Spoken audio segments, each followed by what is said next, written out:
பாபாவோட சேவை பண்ணுறீங்க அப்படின்னா பாபா வீட்டில் ஆனால் ஒரு குஷி கிடைக்கும். யாருக்கு அந்த குஷி முழுமையாக கிடைக்கும் அப்படின்னா சோல் கான்ஷியஸில் இருந்து அந்த சேவையை நம்ம பண்ணணும். அது க்ளீனிங் சேவையாக இருக்கலாம், குக்கிங் சேவையாக இருக்கலாம், எந்த சேவையாக இருந்தாலும் சரி. அந்த சேவை மனசார தூய்மையான இதயத்தோட ஆத்மா உணர்வுலேருந்து பண்ணும்போது அதில் ஒரு குஷி கிடைக்கும். மனசா சேவை நிறைய பேரால் பண்ண முடியாது. ஏன் அப்படின்னா மனசு ரொம்ப சுத்தமாக இருக்கணும், நிறைய எண்ணங்கள் வரக்கூடாது. இது ரொம்ப டிஸ்டர்பன்ஸ் ஆகிட்டே இருக்குது அப்படின்னா அந்த வைப்ரேஷன் போய் உலக உரண்டைக்க போய் ரீச் ஆகாது. ஸோ மனசா சேவையில் என்ன பெனிஃபிட் அப்படின்னா, நம்ம பாபாவோட நினைவுலேருந்து உலகத்துக்கு வைப்ரேஷன் டிஃப்ரெண்ட்டாக ப்ராக்டிஸ் பண்ணும்போது நமக்கு பண்ணி முடிச்சுட்டு 1 மணி நேரம் கழிச்சு நமக்கு அவ்வளோ ஒரு சந்தோஷமாக இருக்கும். ஏன் அப்படின்னா எல்லாருமே இந்த ஸ்தூலமான விஷயத்தை மட்டும்தான் கான்சென்ட்ரேஷன் பண்ணுறாங்க. சூக்ஷ்மமான விஷயத்த ரொம்ப கம்மியான ஆத்மாக்கள் தான் கான்சென்ட்ரேஷன் பண்ணுவாங்க. இந்த ஸ்தூலமான சேவைகள் இல்லையா, நம்ம முரளி எடுக்கிறதாகட்டும், நோட்டீஸ் கொடுக்கறது, ஜோதிலிங்க சேவை, செமினார், ஒர்க் ஷாப் எல்லாமே கண்ணால் பார்க்கக்கூடியது. கண்ணால் பார்க்கக்கூடிய எல்லா விஷயத்துக்குமே மார்க் கம்மி தான். ஸோ அந்த சேவையெல்லாம் பண்ணக்கூடாதுன்னு பாபா சொல்லலை, பட் பண்ணலாம். பட் வாய்ப்பு கிடைக்காத வரைக்கும் என்ன பண்ண முடியும்? வாய்ப்பு அதுக்கு தகுந்த வாய்ப்பு கிடைக்கணும், அதுக்கு தகுந்த மனிதர்கள் கிடைக்கணும், அதுக்கு நிறைய பணமும் வேணும், இல்லைன்னா சேவை பண்ண முடியாது. பட் சேவை பண்ணக்கூடாதுன்னு நான் சொல்லலை, நம்ம சேவை பண்ணலாம். பட் அதிகமாக சரண்டர் சிஸ்டருக்கு தான் அந்த வாய்ப்பு கிடைக்கும். வீட்டில் இருக்கவங்களுக்கு அது கிடைக்காது, கம்மியான வாய்ப்பு தான் கிடைக்கும் இல்லையா? ஸோ அப்போ அந்த அவங்க என்ன பண்ணுறாங்க, தன்னுடைய உடம்பை யூஸ் பண்ணிக்கிறாங்க பாபாவோட சேவையில். தன்னோட அமௌண்ட்டை பாபாட்ட கொடுக்குறாங்க, தன்னோட வீடை. ஸோ இந்த மாதிரி ஸ்தூலமான விஷயங்கள் கொடுக்குறாங்க இல்லையா, அதில் ஒரு லிமிட் ஆஃப் ஹாப்பினஸ் அவங்களுக்கு கிடைக்காதுன்னு சொல்லலை. பட் தன்னுடைய மனதை நம்ம பாபா கிட்ட கொடுக்கும் பொழுது நம்மளோட இதயத்தில் மூலியமாக தானே சேவை பண்ணுறோம். இதயம் அப்படிங்கிறது என் ஆள் மனசு. இவ்வளோ நாளாக இதயத்தில் நம்ம என்ன வச்சுட்டு இருந்தோம்? முதல் விகாரம் தான் வச்சுட்டு இருந்தோம் இல்லை? எல்லா பாபா குழந்தைங்களோட இதயத்தில் பாபா திறந்து பார்த்தாலே முதல் விகாரம் தான் இருக்குது. ஸோ அதனால மூச்சுக்கு 3 தடவை பாபா முரளியில் என்ன சொன்னார்?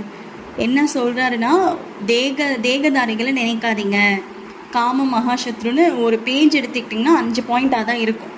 ஏன் அப்படின்னா நம்ம எல்லாரோட ஆள் மனசுலேயும் அதுதான் இருக்குது. அந்த ஆசைகள், அந்த விகாரங்கள், அது எல்லாமே அதிகமாக எல்லா பாபா குழந்தைங்களுக்குமே ஆக்சுவலாக அது இருக்குது. வெளியிலேருந்து பார்க்க வேணால் இல்லாத மாதிரி இருக்கலாம், இல்லை நமக்கே கூட அது தெரியாமல் இருக்கலாம். பட் ஆள் மனசில் 63 ஜென்மமாக அதை தான் பண்ணிகிட்டு இருந்தோம். அப்போது அந்த இதயத்தையே, அந்த மனசையே ஈஸ்வரனோட சேவைக்கு நம்ம கொடுக்கும் பொழுது என்ன ஆகும்? ஸோ உள்ளம் புறமும் தூய்மையாக இருக்கணும். இந்த சேவை பண்ணும்போது அமிர்த வேலை, யோகா, முரளி இதெல்லாம் பண்ணிவிட்டு நம்ம இந்த மனசை சேவை பண்ணும் பொழுது என்ன ஆகும் அப்படின்னா, அந்த மனம் அப்படிங்கிறது ரொம்ப தூய்மையாக ஆரம்பிக்கும். ஸோ அந்த அந்த மனசை நீங்கள் சிவனுக்கு கொடுக்குறீங்க, பாபாவுக்கு கொடுக்குறீங்க. பாபா அதை யூஸ் பண்ணுறாரு, கடவுள் நம்ம மனசை யூஸ் பண்ணுறாரு. ஸோ அப்போ அவர் அதிகமாக நம்மளோட இதயத்தையும் நம்மளோட மனசையும் யூஸ் பண்ணிகிட்டே இருக்கார். 21 days நம்ம இதே மாதிரி மனசா சேவை 1 மணி நேரம் டெய்லி பண்ணுறோம். சம்டைம்ஸ் மீட்டிங்கில், சம்டைம்ஸ் தனியாக பண்ணிகிட்டே இருக்கோம் அப்படின்னா 22வது நாள் கழித்து என்ன ஆகும் அப்படின்னா நமக்கு ஈஸியாக யோகா வரும், மனசில் நிறைய எண்ணங்கள் வராது, தேகதாரிகள் மீது புத்தி போகாது, பற்று போகாது, நம்மளோட தேகத்தையும் நம்ம மறப்போம் இல்லையா? நம்மக்கிட்ட இருக்கிற பொறுப்புகள், இல்லை நம்மக்கிட்ட இருக்கிற பெயர் புகழோ, இல்லை நம்மக்கிட்ட இருக்கிற விஷயங்களை பற்றி நம்ம பெருமையாக நினைக்கிற மாதிரி மாயா சுச்சுவேஷன் எடுத்துகிட்டு வந்தாலும் நம்ம நினைக்க மாட்டோம். ஸோ மற்றவங்களை பற்றி தப்பாக நினைக்க மாட்டோம், மற்றவங்களை விகாரமாக பார்க்க மாட்டோம். இது எல்லாமே நம்மளோட ஆள் மனசை விருப்பப்பட்டு இந்த விகாரங்களை தியாகம் பண்ணும். நம்ம ரொம்ப கஷ்டப்படணும்னு அவசியம் கிடையாது. ஏன் அப்படின்னா அந்த மனசை சிவன் கிட்ட கொடுத்துட்டோம். பட் நிறைய பேர் மனசை சேவையும் பண்ணுவாங்க, மாய்கிட்ட அடி வாங்குவாங்க. அவங்களாம் திரேதாயுகத்தில் வராங்க. ஏன் அப்படின்னா மனசா சேவை பண்ணுற யார் வேணால் பண்ணலான்னு அப்படி கிடையாது. இது நல்லா தூய்மையாக இருக்கணும் இல்லையா? அமிர்த வேலை யோகா, காலையில் முரளி படிக்கிறது, வாரம் 3 நாள் இல்லை டெய்லி கூட பாபா சென்டர் போகிறது, இல்லை கீதா பாடசாலை போகிறது, மதுபன் போகிறது, பாபாவோட வீட்டில் சேவை பண்ணுறது, வாய்ப்பு கிடைக்கலனாலும் அந்த வாய்ப்புக்காக வெயிட் பண்ணுறது, எந்த ஒரு எதிர்பார்ப்புமே இல்லாமல் ஃபுல் அண்ட் ஃபுல் பிஸியாக இருக்கணும். ஸ்தூலமான விஷயங்கள், சூக்ஷ்மமான விஷயங்கள், பாபா கிட்ட பேசுகிறது இல்லையா? மொபைல்லேருந்து நிறைய நேரம் விலகி இருக்கிறது, நைட்டு முரளி படிக்கணும், நைட்டு சார்ட் எழுதணும். இது எல்லாமே நம்ம விருப்பப்பட்டு பண்ணணும். இது கடமைக்காக நம்ம பண்ணக்கூடாது. பாபாவோட இதயத்தில் அந்த அதீந்திரிய சுகத்தை நம்ம அனுபவம் செஞ்சிட்டோம் அப்படின்னா இந்த விஷயங்கள் எல்லாமே நமக்கு விருப்பம் வரணும். விருப்பம் பட்டு நம்ம இந்த விஷயத்த பண்ணிட்டு இந்த மாதிரி மனசா சேவை 21 நாள் பண்ணும் பொழுது அந்த 20 நாள் கூட நமக்கு மாயா வரலாம். பட் 21வது நாள் கழிச்சு கண்டிப்பாக மாயா பாதி குறைஞ்சிடும்.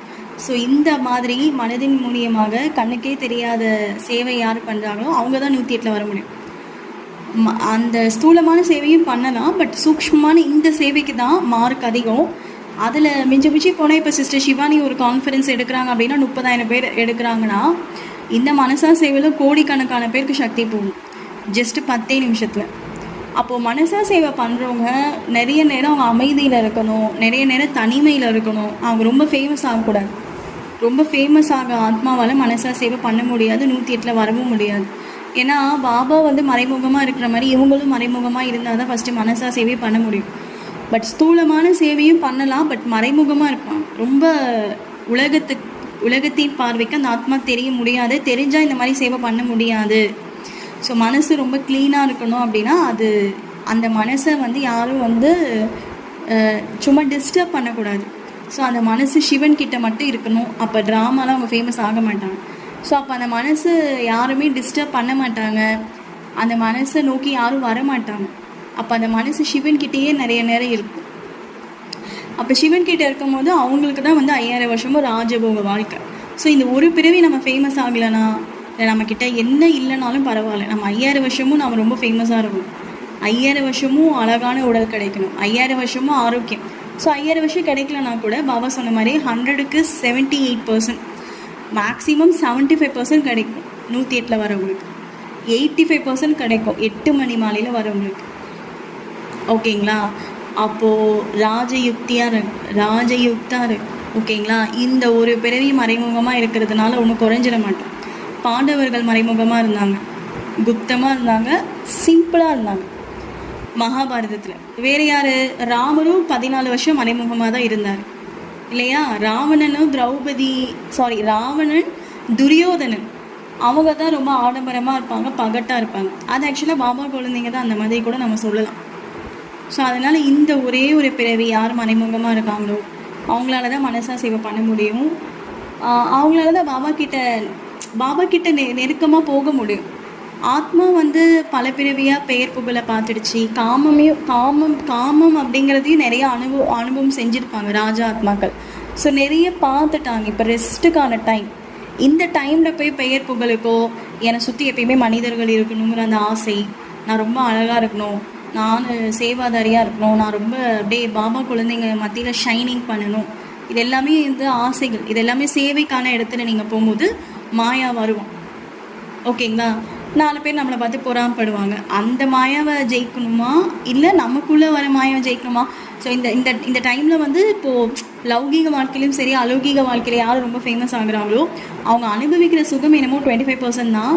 ஆனால் அவங்கள சுற்றி அவ்வளோ பேர் பொறாமப்படுவாங்க. சில பேர் வந்து கண் திஷ்டியாலேயே அவங்கள சாவடிச்சிருவாங்க, அவங்களால உடம்பு சரியாமலாம் போயிடும். ஸோ அவ்வளோதான், தாதிங்களோடு முடிஞ்சது. இந்த உலகம் ரொம்ப மோசமாக இருக்குது. ஈவன் பாபா குழந்தைங்க மத்தியில் கூட ஒருத்தவங்க ரொம்ப ஃபேமஸ் ஆனாங்கன்னா அவங்கள பற்றி ரொம்ப மோசமாக தான் எல்லோரும் பேசுகிறாங்க. பின்னாடி அவங்க சிஸ்டர் இருந்தாலும் சரி, சரண்டராக இருந்தால் யாராக இருந்தாலுமே சரி, அவங்களுக்குள்ளே போய் கேட்டிங்கன்னா தான் தெரியும். அவங்களுக்குள்ளேயே பாலிட்டிக்ஸ் நிறையா இருக்குது. ஏன் சென்ட்ரு அதில் கஷ்டப்பட்டு தான் அவங்க யோகா பண்ணி பாபாட்ட போகணும். அது நம்ம உள்ளே போகாமே இருக்கலாம், அதுக்கு ஆசைப்படாமல் இருக்கலாம். புரியுதுங்களா? பாபாவோட சேவை பண்ணணும், ஆனால் உங்கள் பேர் தெரியல. பாபாட்ட சொல்லுங்கள், நீங்கள் ஸ்தூலமான சேவை பண்ணலாம். என்ன பெரிய பெரிய பட விளக்கம், ஜோதிலிங்க தரிசனம் காட்சி கூட நீங்கள் மண்டபம் கொடுத்து வைக்கலாம். பட் பாபாட்ட சொல்லிடுங்க, பாபா என் பேர் வெளியே வரக்கூட பாபா பார்த்துப்பார்.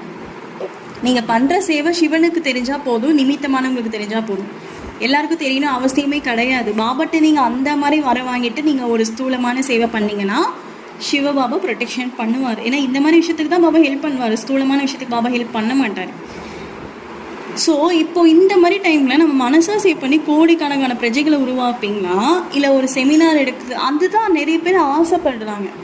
அது வந்து ஆசைப்படுறது தப்பு கிடையாது, அது நடக்காது. ஏன்னா அது சரண்டரானது, அது நடக்கும். இப்போ நம்மளாம் வீட்டில் இருக்கோம் நினைக்கலாம், நம்மளாம் மாதாஜிங்க சின்ன பொண்ணுங்க, நம்மளால என்ன முடியும்? ஸோ நம்மக்கிட்ட மனசா சேவை அப்படிங்கிற ஒரு ஆயுதம் இருக்குது. இப்போது சிஸ்டர் சிவானி வந்து இப்போ அவங்களும் நம்மள மாதிரி மனசா சேவை பண்ணால் அவங்களும் ராஜாவாக வருவாங்க. பட் வெறும் ஒர்க் ஷாப் செமினார் மட்டும் பண்ணால் பிரஜையாக தான் வருவாங்க. அது நானாக இருந்தாலும் சரி, சிஸ்டர் சிவானியாக இருந்தாலும் சரி, யாராக இருந்தாலும் சரி, மனசா சேவை கம்பல்சரி பண்ணால் தான் 108க்கு வர முடியும். சரிங்களா? பிரம்ம பாபா அதை தான் பண்ணார், அம்மா அதான் பண்ணாங்க. இப்போது இப்போ சிஸ்டர் சிவானி மாதிரி நீங்கள் ஒர்க் ஷாப் நடத்துறீங்க, ஒரு 50,000 பேர் மினிமம், ஒரு 10 லட்சம் பேர் பார்ப்பாங்களா? ஆனால் யோகா மனசாக சேவ் பண்ணும்போது எத்தனை பேர், கோடிக்கணக்கான பேருக்கு உங்கள் வைப்ரேஷன் போகுது.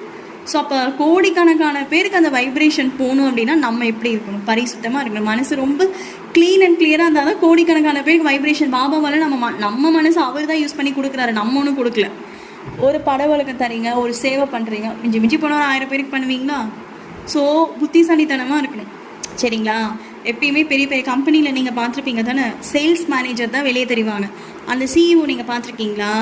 இல்லை மேனேஜரை தான் நீங்கள் பார்த்துருக்கீங்களா? இப்போ ஒரு டிமார்ட் போகிறோம், இல்லை ஒரு பழமுதிர்ச்சோலை போகிறோம், இப்போ ஒரு ரிலையன்ஸ் மால் போகிறோம், இல்லை ஒரு ஷோரூம் போகிறோம், கார் வாங்கவோ பைக் வாங்கவோ போகிறீங்க. அங்கே நீங்கள் யாரை பார்க்குறீங்க?